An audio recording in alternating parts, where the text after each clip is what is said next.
The silver ships appeared in Earth's sky on a Tuesday morning. They came without warning, but they came in peace. At least that's what the messages said when they finally figured out how to translate human languages. Commander Liu stood on the observation deck of the International Space Station, watching the alien vessels hover in perfect formation above the Pacific Ocean. After 200 years of wondering if humanity was alone in the universe, they finally had their answer. They were not alone, not even close. The aliens called themselves the Galactic Concordat. They were representatives of hundreds of worlds, species that had been traveling the stars for thousands of years. They had come to welcome humanity to the greater galactic community. It should have been the greatest day in human history.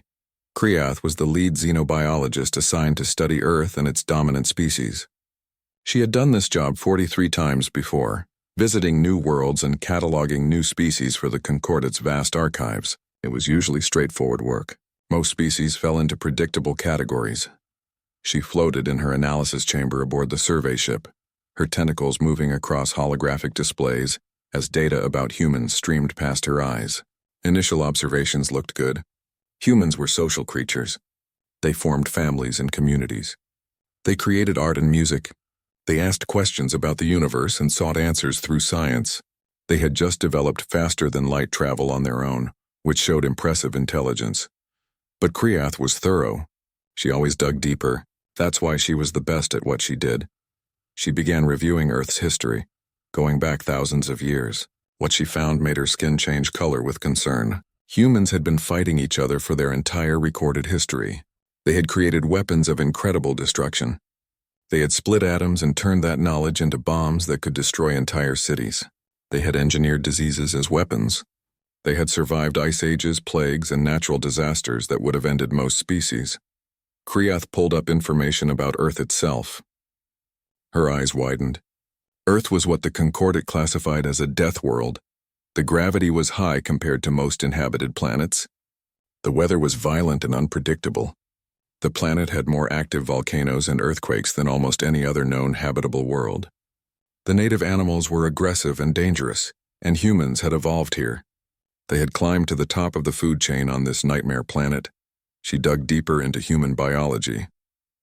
Humans were persistence hunters. They didn't have claws or fangs or armor. They couldn't run fast or fly or breathe underwater. But they could do something that terrified Kriath when she understood it. They never stopped. Humans could chase prey for days until the animal collapsed from exhaustion. They could survive injuries that would kill most species. They could go without food or water longer than seemed possible. Their bodies produced chemicals that let them ignore pain and keep fighting. Kriath pulled up videos of human athletes. She watched them run marathons, pushing their bodies for hours. She watched them climb mountains where the air was too thin to breathe properly. She watched them dive to depths that should have crushed their bones. And they did all this for fun, just to prove they could. She reviewed human literature and entertainment. So much of it was about war, survival, and overcoming impossible odds. Humans seemed to love stories where they faced extinction and somehow won. They called it the underdog story. Kriath realized with growing dread that humans were the underdog of their own planet. They had survived by being more stubborn, more clever, and more relentless than anything else on Earth. She compiled her report and sent it to the Concordat High Council. Her recommendation was clear, even though it pained her to make it. The humans seemed friendly now, but they had the potential to be the most dangerous species the galaxy had ever encountered. The High Council met in the Great Chamber on Concordat Prime. Representatives from 847 species gathered, in person or through hologram. They reviewed Kriath's report in silence. Ambassador Velnar spoke first. She was from a peaceful species that had never known war. These humans have done nothing wrong. They greeted us with friendship. How can we punish them for their history? But others disagreed. Council member Throck pulled up statistics on his screen. In the last 5,000 Earth years, humans have fought over 15,000 wars. They have killed billions of their own species. They created weapons that could destroy their entire planet, and they came within minutes of using them multiple times. They didn't use them, Velnar argued. They pulled back from the edge. That shows wisdom and restraint. It shows luck, another council member said. What happens when their luck runs out? What happens when they turn that relentless nature toward us? The debate went on for hours. Some argued that humans should be given a chance. They had potential to be great allies. Others argued that the risk was too great.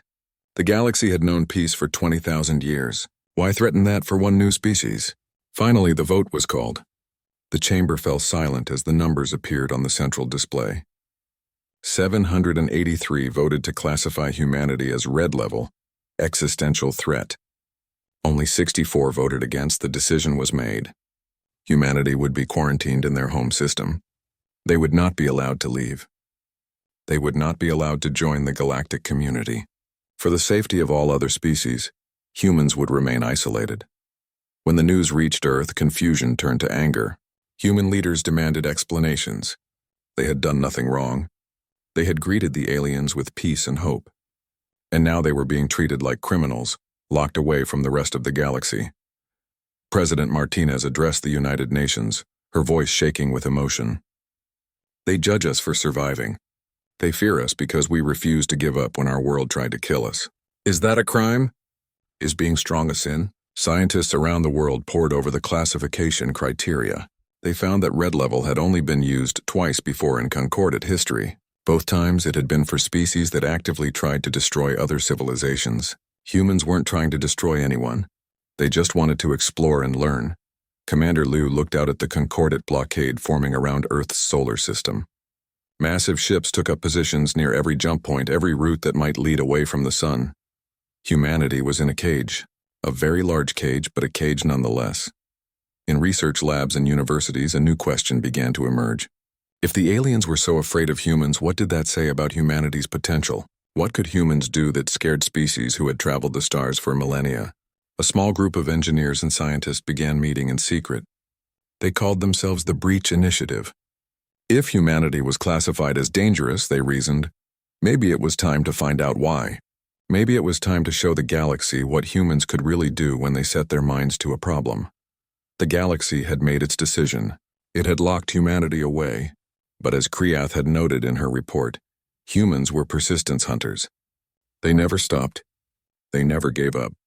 And they really didn't like being told they couldn't do something. The blockade had been in place for only 3 weeks, and humans were already planning to break it. Not with weapons or violence, but with something more dangerous. Human curiosity and human stubborn determination to overcome any obstacle placed in their path. 5 years passed. 5 long years of watching alien ships patrol the edges of human space, turning back any vessel that tried to leave. 5 years of humanity trapped in their own solar system like animals in a zoo. Dr. Sarah Chen worked in a laboratory deep underground in what used to be called Colorado. She was part of the Breach Initiative, though most people on Earth didn't know the organization existed. The world's governments officially accepted the blockade, but secretly they funded projects like Sarah's. Projects designed to answer one simple question: how do we get out? Sarah stared at the holographic display floating above her workstation. She had been studying concordant ships for 3 years, analyzing every scan, every bit of data they could collect from a distance. The alien technology was impressive, but it wasn't magic. It followed rules. Rules could be understood. Rules could be broken. Got something, called her colleague Marcus from across the lab. He was grinning, which was rare these days. I think I know how their sensors work. Sarah rushed over. Marcus pulled up a 3-dimensional model of a concordant patrol ship. See here? They're scanning for energy signatures, mass displacement, radiation, all the normal stuff. But there's a gap in their coverage. They're not looking for quantum fluctuations at the subatomic level because nothing they know of uses that for propulsion. But we could, Sarah said slowly, understanding dawning on her face. We could, Marcus confirmed. It would take a completely new kind of engine. Something that doesn't push against space, but kind of slides between it. Sarah looked at the data. It was possible. Difficult, maybe impossible by traditional thinking, but possible. And humans had made a habit of doing impossible things. The Breach Initiative worked in secret across Earth. Teams in Tokyo designed new hull materials that could withstand the stress of quantum tunneling. Engineers in Lagos developed power systems compact enough to fit on a small probe, but powerful enough to tear holes in reality. Programmers in Sao Paulo created AI systems that could navigate between normal space and quantum space without human input. It took 2 more years. 2 years of failures, explosions, and setbacks. But humans were good at learning from failure. Each mistake taught them something new. Each problem forced them to be more creative. Commander Liu was retired now, but Sarah tracked him down anyway. They met in a small cafe in Beijing. Liu was older, more gray in his hair, but his eyes still held that sharp intelligence. "We're going to do it," Sarah told him quietly. "We're going to break the blockade." Liu stirred his coffee slowly. "They'll see that as an act of war." "It's an act of freedom," Sarah replied. "We're not attacking anyone. We're just refusing to stay in our cage." Liu smiled. "When? Next month. We've built a probe. Small, unmanned. If it works, it'll be the first human-made object to leave the solar system since the blockade began." On the day of the launch, Sarah stood in the control center with 30 other scientists and engineers. The probe was called Persistence. It seemed appropriate. It sat in orbit near Mars, far from the main Concordate patrol routes. "All systems green," Marcus reported. "Quantum drive charging." Sarah watched the countdown. This was it. 7 years of being trapped. 7 years of being told humans were too dangerous to be free. 7 years of anger and frustration and determination. 5, 4, 3, 2, 1. Engage. The Persistence disappeared, not moving faster than light in the traditional sense, but slipping sideways through reality itself. On the Concordate sensors, it simply vanished. 3 days later, it reappeared outside the blockade. It was in deep space, far from any star system, but it was out. It sent a simple message back to Earth. Made it. The celebration in the control center lasted for hours. But Sarah knew this was just the beginning. The Concordate detected the Persistence 4 hours after it emerged. Confusion spread through the patrol fleets. How had a human vessel escaped?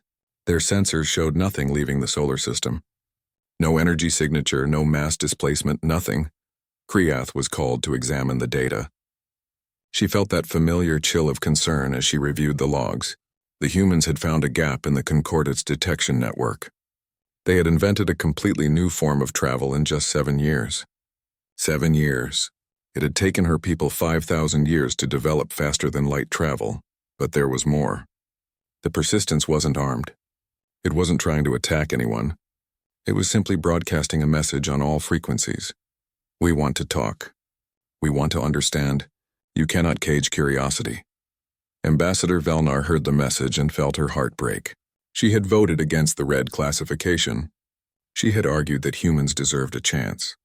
And here they were, proving both that they were brilliant enough to escape containment and peaceful enough to not use that ability to attack. She brought the message to the High Council. The chamber erupted in argument. Some demanded immediate action to recapture the probe. Others worried about what other technology humans might have developed in secret. A few, like Velnar, wondered if maybe they had made a mistake 7 years ago. "They broke the blockade," Throx said, his voice tight with anger. "This proves we were right to fear them." "They sent a probe with a message," Velnar countered. "Not a warship, not a weapon. A message saying they want to talk. When did we become the kind of civilization that fears conversation?" The debate raged for days. Meanwhile, Earth sent more messages. They broadcast human art, music, and literature. They sent scientific papers and mathematical proofs. They showed the galaxy what humanity had created in their years of isolation. Dr. Chen became the voice of Earth in these broadcasts. She spoke calmly, rationally, explaining humanity's perspective. "You judged us for our history of war. But you ignored our history of art, science, and cooperation. Yes, humans have fought. We've fought nature. We've fought each other. We've fought to survive. But we've also built cities, composed symphonies, painted masterpieces, and reached for the stars. You saw our capacity for destruction and ignored our capacity for creation." Her words spread across concordant worlds. Some species dismissed her. Others listened. A growing number began to question whether the red classification was just. But then everything changed. Long-range sensors detected something terrifying coming from beyond the galactic rim. Something vast, something hungry, something that would make the question of humanity's classification seem very small indeed. The Krillian swarm had arrived. Ships like massive organic creatures, self-replicating and consuming everything in their path. They didn't communicate. They didn't negotiate. They simply consumed. The first concordate colony they hit was Velnar's homeworld. 3 billion people lived there. Within 2 days, they were all gone. The planet was stripped bare, every resource consumed, every building dissolved, every living thing processed into material for more Krillian ships. The Concordat military mobilized. They had weapons, powerful ones, designed for defense. But the Krillians adapted to every weapon within hours. Energy weapons? They evolved shields. Kinetic weapons? They grew armor. Biological attacks? They integrated the pathogens and became immune. More colonies fell, then more. The Krillians were spreading through Concordat space like a disease, and nothing could stop them. In the High Council chamber, species that had known peace for 20,000 years now faced extinction. They threw every weapon, every strategy, every tactic they knew at the swarm. Nothing worked. It was Krieth who made the suggestion that changed everything. She said the words that no one else wanted to say. Maybe it's time to ask the humans for help. The chamber fell silent. Ask the species they had imprisoned? Ask the species they had classified as an existential threat? They spent their entire history fighting, Krieth continued. Fighting nature, fighting each other, fighting to survive. We classified them as red because they're good at warfare. Well, now we need someone who's good at warfare. Ambassador Velnar stood. I'll go to Earth, I'll ask them. And if they refuse? Someone asked. We imprisoned them. Why would they help us? Velnar looked at the data on human history that had led to the red classification. All those wars, all that struggle, but also all those stories about humans helping each other in times of crisis. Because, she said quietly, I don't think humans know how to watch others die without trying to help. That's part of what makes them dangerous. They care too much to walk away. Ambassador Velnar's ship approached Earth surrounded by 12 armed Concordat vessels. Not as a show of force, she insisted, but for protection. The galaxy was at war now. Nowhere was safe. President Martinez met her in Geneva, in the same chamber where humanity had received news of their red classification 8 years ago. The irony wasn't lost on anyone. Velnar looked tired. Her usually bright skin was dull with stress. She had watched her homeworld die. She had watched dozens of other worlds fall to the Krillian swarm. She had watched the mighty Concordat military, which had kept peace for 20 millennia, crumble in just months. We need your help, she said simply. No diplomatic pleasantries, no careful words, just truth. Martinez leaned back in her chair. You locked us away because we were too dangerous. Now you want to let us out because we're dangerous? Yes, Velnar said. I know how that sounds. I know what we did to you was wrong. But billions are dying. Entire species are being erased. We've tried everything we know. It's not enough. Sarah Chen was there too, representing Earth's scientific community.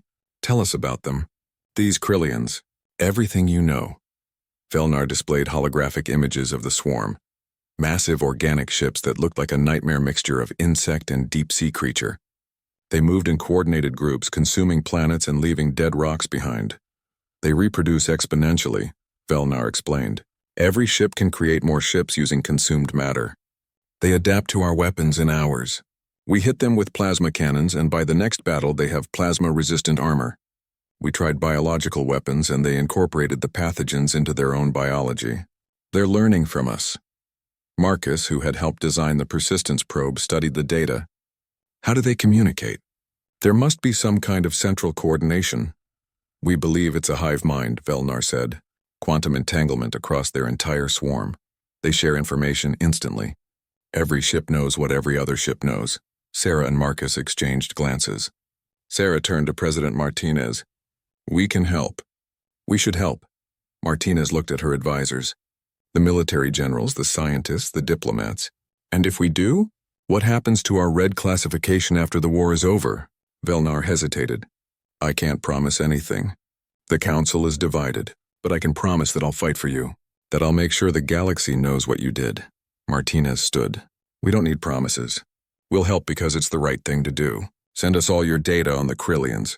Every scan, every battle report, everything. Give us 3 days. True to her word, Martinez gave Earth's response in 3 days. Sarah Chen presented it to a holographic meeting of the Concordat High Council. Human military strategists, scientists, and engineers stood behind her. We've analyzed your tactics, Sarah began, and we've identified the problem. You're fighting them the way you fight each other, with honor, with restraint. following rules of engagement that make sense against rational opponents. How else would we fight? Throck asked, confused. Dirty, said General Maria Okonkwo, stepping forward. She was Earth's most decorated military commander, a veteran of the Water Wars and the African Unification Campaign. You fight clean. You fight fair. That's beautiful. That's civilized. That's why you're losing. She pulled up tactical displays. The Krillians don't have civilians. They don't have non-combatants. Every single organism is part of their military machine. So you can't win by fighting their soldiers while avoiding their cities because they don't have cities. You need total warfare. We don't know how to do that, Velnar admitted quietly. We do, Okonkwo said. Humans have fought total wars. Wars where entire nations mobilized every resource toward victory. We know how to be ruthless when we have to be. The council listened as humans explained concepts that seemed barbaric to them. Scorched earth tactics, where you destroy resources so the enemy can't use them. Psychological warfare designed to confuse and demoralize. Kamikaze attacks, where you sacrifice one unit to destroy something valuable. Asymmetric warfare, where the weak find creative ways to hurt the strong. These tactics, Kriath said slowly. They're terrible, cruel. They're effective, Sarah said. And they're what you need right now. The Krillians are an existential threat. Sometimes you fight existential threats with existential methods. The vote was swift. The Concordat agreed to integrate human forces and tactics into their military. It was an alliance born from desperation, but it was an alliance. General Okonkwo took command of a joint human Concordat task force. She had 5,000 human soldiers and 50,000 Concordat troops from 24 species. It wasn't a large force compared to the Concordat's full military, but it was designed to be a rapid response unit. Their first battle was at the Terran colony of New Beijing. Yes, humans had started colonies outside Earth during the blockade, though they'd hidden them well. The Krillians had found New Beijing and were consuming it. Okonkwo's tactical display showed the Krillian ships in orbit, methodically breaking down the colony's infrastructure. Concordat doctrine said to engage the ships directly in space combat. No, Okonkwo said. We let them land more forces. Let them commit to the planet. Her Concordat officers looked confused. That will doom the colony faster. The colony is already doomed, Okonkwo said coldly. We evacuated everyone we could. Now the colony is bait. She waited until a significant portion of the Krillian forces were on the surface. Then she gave the order. Human ships dropped a series of nuclear devices into the colony's atmosphere. Old technology by galactic standards, but humans knew how to use it effectively. The resulting firestorm consumed the Krillian ground forces. While they were burning, human fighters equipped with experimental weapons hit the orbiting ships. The weapons were designed by Sarah's team, using what they'd learned from the Persistence probe. They phased in and out of normal space, making them almost impossible to target. The Krillians had never faced tactical nuclear weapons. They had never faced enemies who would destroy their own cities to win.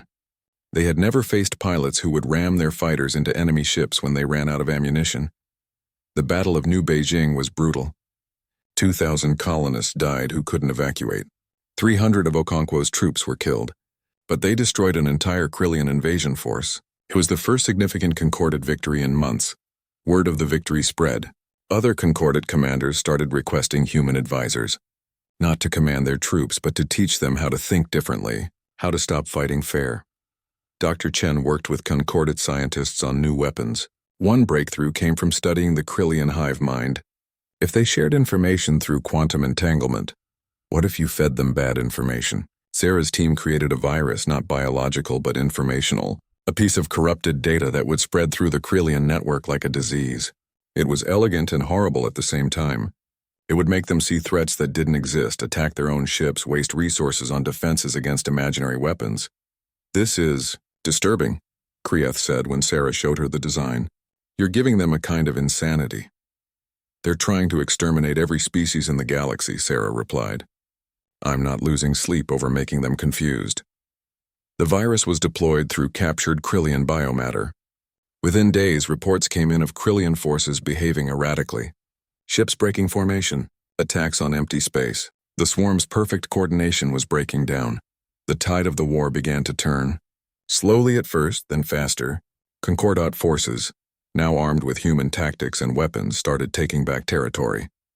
Colonies that had been written off were liberated, but the cost was visible on human faces. General Okonkwo looked older. Sarah Chen barely slept. Marcus developed a tremor in his hands from stress. They were winning, but winning this kind of war changed you. Ambassador Velnar watched humans work themselves to exhaustion to save people they'd never met. She watched them take risks that made her species seem cowardly by comparison. She watched them cry in private for the enemies they'd killed and the colonies they couldn't save. And she understood. The Concordat had been right to fear humans, but they'd been wrong about why. Humans weren't dangerous because they were violent. They were dangerous because they cared too much. Because they would burn themselves out completely to protect others. Because they couldn't walk away from a fight when innocent lives were at stake.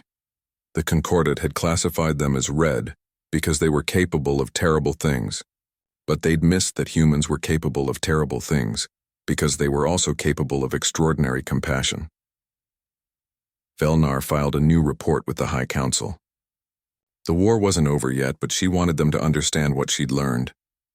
Her report ended with a simple statement. We were right that humans are dangerous. We were wrong about what kind of danger they represent. They're not dangerous to us. They're dangerous for us. They'll fight for us even when we don't deserve it. The war had been going on for 18 months. 18 months of human tactics, human weapons, and human soldiers fighting alongside Concordat forces. The Krillians were being pushed back, but they weren't defeated. Not yet. General Sarah Chen stood on the bridge of the Concordat warship Unity. She'd been promoted from scientist to general because, as President Martinez said, she understood both the technology and the strategy. She also understood the cost. Her uniform had medals now. Medals for battles won, for lives saved, for tactics that worked. But when she looked in the mirror, she saw dark circles under her eyes. She saw gray hair that hadn't been there 2 years ago. She saw someone who had become very good at war, and she wasn't sure how she felt about that. General Chen called the communications officer. We have confirmation. The Krillian Queen Mind has been located. Sarah felt her heart race. The Queen Mind was the central intelligence of the swarm. Every Krillian ship connected to it. Every decision flowed through it. Find it, destroy it, and the entire swarm would collapse into chaos. Where? Sarah asked. The Ashtar Nebula. Deep in the gas clouds. They've built defenses around it. Lots of defenses. Sarah pulled up the tactical display. The nebula was a massive cloud of gas and dust. Sensors barely worked inside it. The Krillians had chosen their fortress well. The Concordat High Command convened immediately. Admiral Throck presented the conventional plan. A massive fleet assault. Hit the nebula with everything they had. Estimated casualties 40 million soldiers. Estimated time 6 months. Sarah sat quietly through the presentation. When Throck finished, she stood. There's another way, she said. She pulled up her own tactical plan. A small team, 50 soldiers maximum. They would use human stealth technology to slip into the nebula, navigate through the gas clouds using the Persistence probe's quantum drive. Find the Queen Mind. Destroy it. Get out. Estimated casualties? Asked Ambassador Velnar. 300, Sarah said quietly. Maybe all of them if things go wrong. The chamber erupted in argument. Concordat commanders said it was suicide. A small team couldn't possibly fight through the Krillian defenses. We're not fighting through them, Sarah explained. We're sneaking past them. It's called a halo insertion. High altitude, low opening. Earth's special forces have used this tactic for centuries. Drop from high altitude, free fall through enemy defenses, deploy at the last possible moment. And if you're detected? Sarah met their eyes steadily. Then 300 people die instead of 40 million. I'm willing to take those odds. Marcus stood. I'm going with her. No, Sarah said immediately. You're too valuable. We need you here developing weapons. You need people who understand the quantum drive, Marcus replied. That's me. Besides, I helped invent this mess. I should help finish it. Over the next week, Sarah assembled her team. 50 humans, 20 Concordat volunteers who had learned human tactics. They trained in simulations, practicing the insertion over and over. The plan was simple in concept, terrifying in execution. They would approach the nebula in stealth ships, launch individual drop pods into the gas cloud.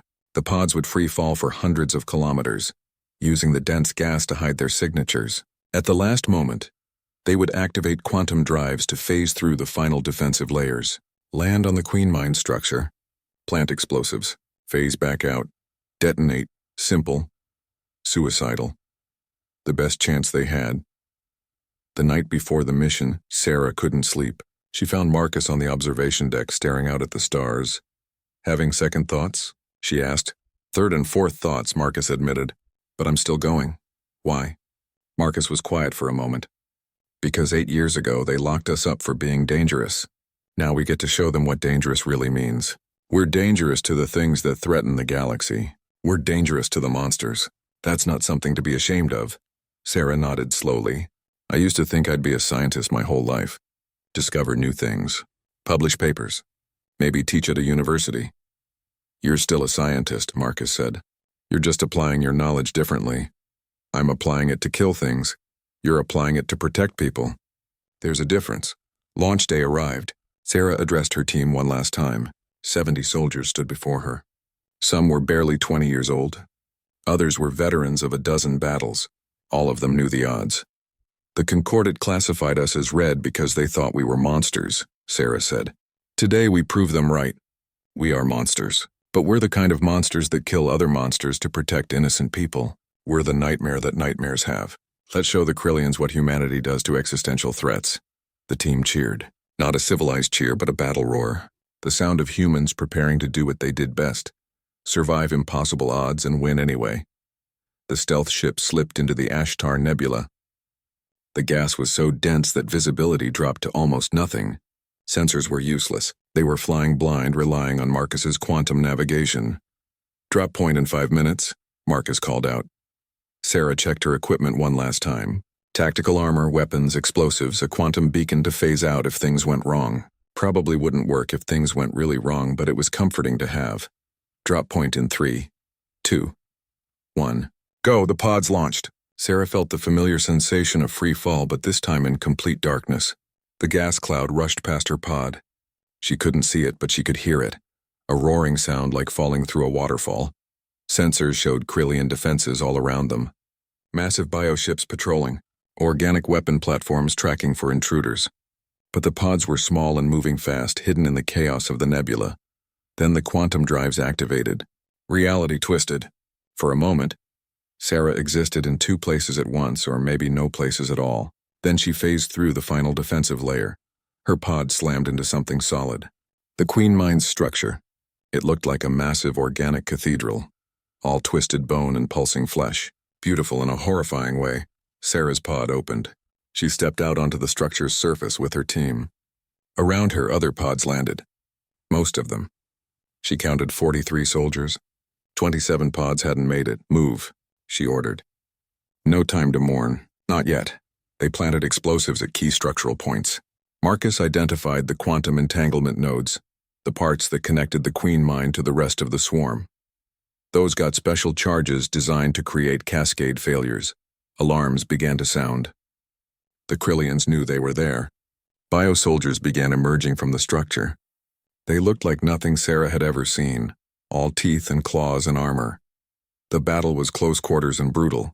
Human soldiers fought with rifles and grenades, and when those ran out, with knives and even fists. Concordat troops used their natural abilities. Venomous stings, energy projection, enhanced strength. Sarah saw young Private Miller get torn apart by 3 Krillian soldiers. She saw Commander Tisuk, a Concordat veteran, hold off a hallway full of enemies while others escaped. She saw Marcus take a hit to his side but keep working on the explosives. Charges set, Marcus finally called out. 30 seconds to detonation. Everyone phase out! Sarah activated her quantum beacon. The world twisted. She appeared back on the stealth ship along with, she counted, 14 soldiers. 14 out of 70, where's Marcus? She asked, her voice breaking. No one answered. He hadn't made it out. Wait, called the pilot. We have one more signal. Someone's still phasing. Marcus appeared on the ship, collapsing immediately. Blood soaked his uniform. Sarah rushed to him. Had to make sure the charges were set right, he gasped. Couldn't risk it failing. The explosives detonated. Even from hundreds of kilometers away, they saw the flash through the nebula. The Queen Mine died, and with it the central intelligence of the Krillian swarm. Across the galaxy, Krillian ships stopped moving in coordination. They became confused, attacking each other, fleeing randomly. Without the Queen Mind, they were just animals. Dangerous animals, but no longer an organized threat. The war was over. Humanity had won it. At the cost of 56 soldiers in the final mission. At the cost of thousands more in previous battles.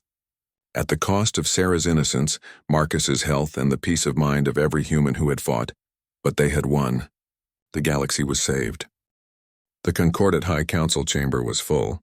Every species sent their representatives. Every homeworld wanted a voice in what came next. The war was over. The Krillians defeated, and now they had to decide what to do about humanity. Sarah Chen sat in the observer section. She wore a simple suit now, not a uniform. She'd resigned her military position the day after the Queen Mind fell. General Okonkwo had done the same. Many human soldiers had. They'd done what needed to be done, but they didn't want to be warriors anymore. Marcus sat beside her in a wheelchair. The wounds from the final mission had healed, but he would never walk properly again. He didn't complain. He'd survived when 56 others hadn't. President Martinez stood at the speaker's podium. 8 years ago, she had stood in a similar position and learned humanity was being classified as red. Today, she waited to learn their fate again. The debate had been going on for hours. Some species argued that humanity should be honored, given full membership in the Concordat, awarded medals and territory. Others argued that the war had proved the red classification was correct. Humans were even more dangerous than they'd feared. They saved us, Ambassador Velnar said, her voice passionate. Billions of lives. Dozens of species. How can we repay that with continued imprisonment? They saved us by being exactly what we feared, Throck countered. Ruthless, violent, willing to do terrible things. Should we celebrate that? Kriath stood. The xenobiologist who had first classified humanity looked older now. She'd studied humans for 8 years. She'd watched them fight. She'd seen what they were capable of. I wrote the original red classification, she said quietly. I stand by it. Humanity is dangerous. They are capable of terrible violence. They can be ruthless when needed. They are a threat to the order we've maintained for 20,000 years. Sarah felt her heart sink. Here it came again, the fear, the rejection, but Kriath wasn't finished. However, I was wrong about what that danger meant. I thought being dangerous made them evil. I thought their capacity for violence made them a threat to us. I was wrong. Humans are dangerous the way a parent protecting their child is dangerous. The way a doctor fighting a disease is dangerous. The way anyone willing to stand between innocence and harm is dangerous. She pulled up holographic images. Human soldiers helping evacuate Concordat civilians. Marcus wounded but still working on the explosives. Sarah, leading her team into suicide odds to save people she'd never met. Humans fight, Kriath continued, but they fight for others. They take wounds for strangers. They sacrifice themselves for people who imprison them. That's not the behavior of a threat. That's the behavior of guardians. The chamber fell silent. Kriath looked directly at the council. I propose we maintain humanity's red classification, but I propose we change what red means. Ambassador Velnar stood. I second this proposal. Let me explain what we're suggesting. She pulled up the classification system. For 20,000 years, colors had meant one thing. Green for safe, yellow for caution, orange for restricted, red for quarantine. We propose a new definition, Velnar said. Red will no longer mean threat to be contained. Red will mean last resort to be called. Humanity will be the species we turn to when peaceful solutions fail. When existential threats emerge. When we need someone willing to do what others cannot. You want to make them the galaxy's warriors, someone said. No, Velnar corrected. We want to make them the galaxy's guardians. There's a difference. Warriors seek battle. Guardians seek peace but stand ready when peace fails. The debate continued for hours. Finally, the vote was called. The chamber fell silent as numbers appeared on the central display. 612 voted to maintain the red classification with the new definition. 235 voted to fully declassify humanity. Only 18 voted to maintain the original red classification. President Martinez let out a breath she didn't know she'd been holding. It wasn't perfect, but it was something. Humanity would remain red. But red now meant something different. The formal announcement came a week later. The Concordat created a new organization, the Red Guard. It would be a joint force, human and Concordat, designed to respond to existential threats. threats that required more than conventional military response. Sarah was offered command. She declined. "I've done enough commanding," she said. "Let someone else lead. I want to go back to being a scientist." General Okonkwo also declined command. "I'm retiring," she said. "I'm going to teach, share what I've learned, but I'm done fighting." Instead, command went to a younger generation. Captain James Wu, who'd survived the final mission, Commander Tsuk's daughter, who wanted to honor her father's sacrifice. A dozen others who understood both the necessity of the Red Guard and the terrible responsibility it carried. The Red Guard's headquarters was built on a neutral station between Earth and the Concordate core worlds. It was a symbol, humans and aliens working together, protecting the galaxy.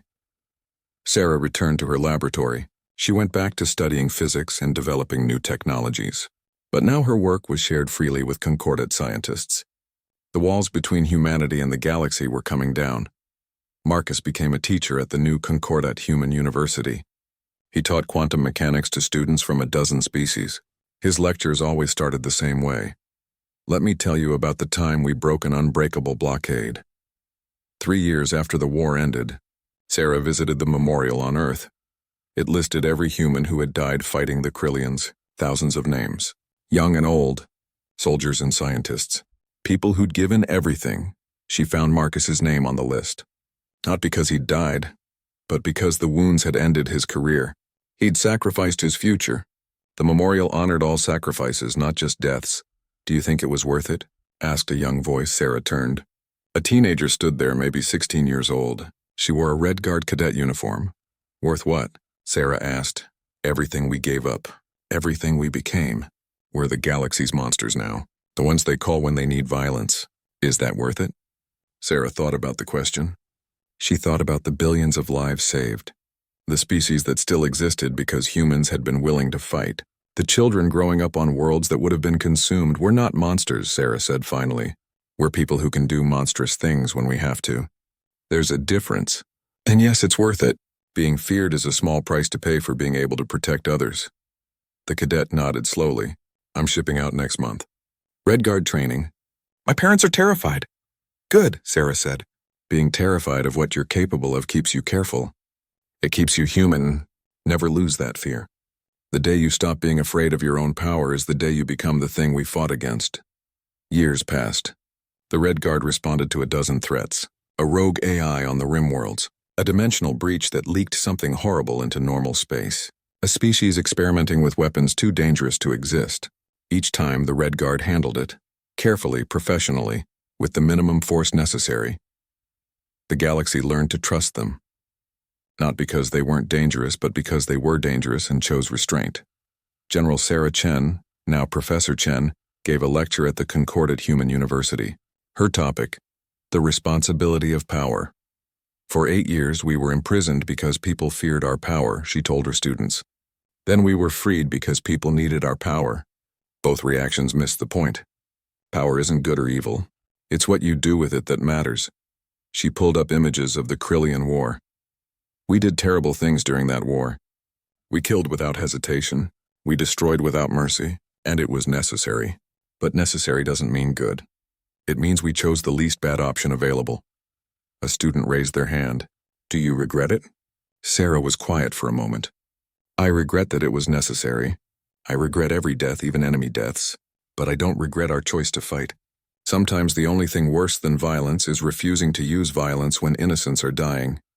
On a colony world at the edge of Concordate space, a human child and a Concordate child played together. They were building something with blocks, laughing at each other's ideas. A Concordate elder watched nervously. The human child was so much stronger, even as a kid. What if they hurt the Concordate child accidentally? A human parent noticed the elder's concern. She walked over and smiled. "Don't worry," she said gently. "We've learned to be careful with our strength." The elder relaxed slightly. "It still makes me nervous." "Good," the human parent said. "It makes us nervous too. That nervousness keeps us careful. It reminds us that we can hurt people if we're not paying attention, so we pay attention." They watched the children play. The human child carefully adjusted their strength when building, making sure not to push too hard. The Concordate child showed the human child how to make more elegant structures, using design instead of force. They're learning from each other, the elder observed. That's the idea, the human parent said. You teach us restraint and elegance. We teach you determination and creative problem solving. Together we're better than either of us alone. The elder considered this. We were so afraid of you 8 years ago. You should still be a little afraid of us, the human parent said honestly. We're capable of terrible things, but you should also trust that we,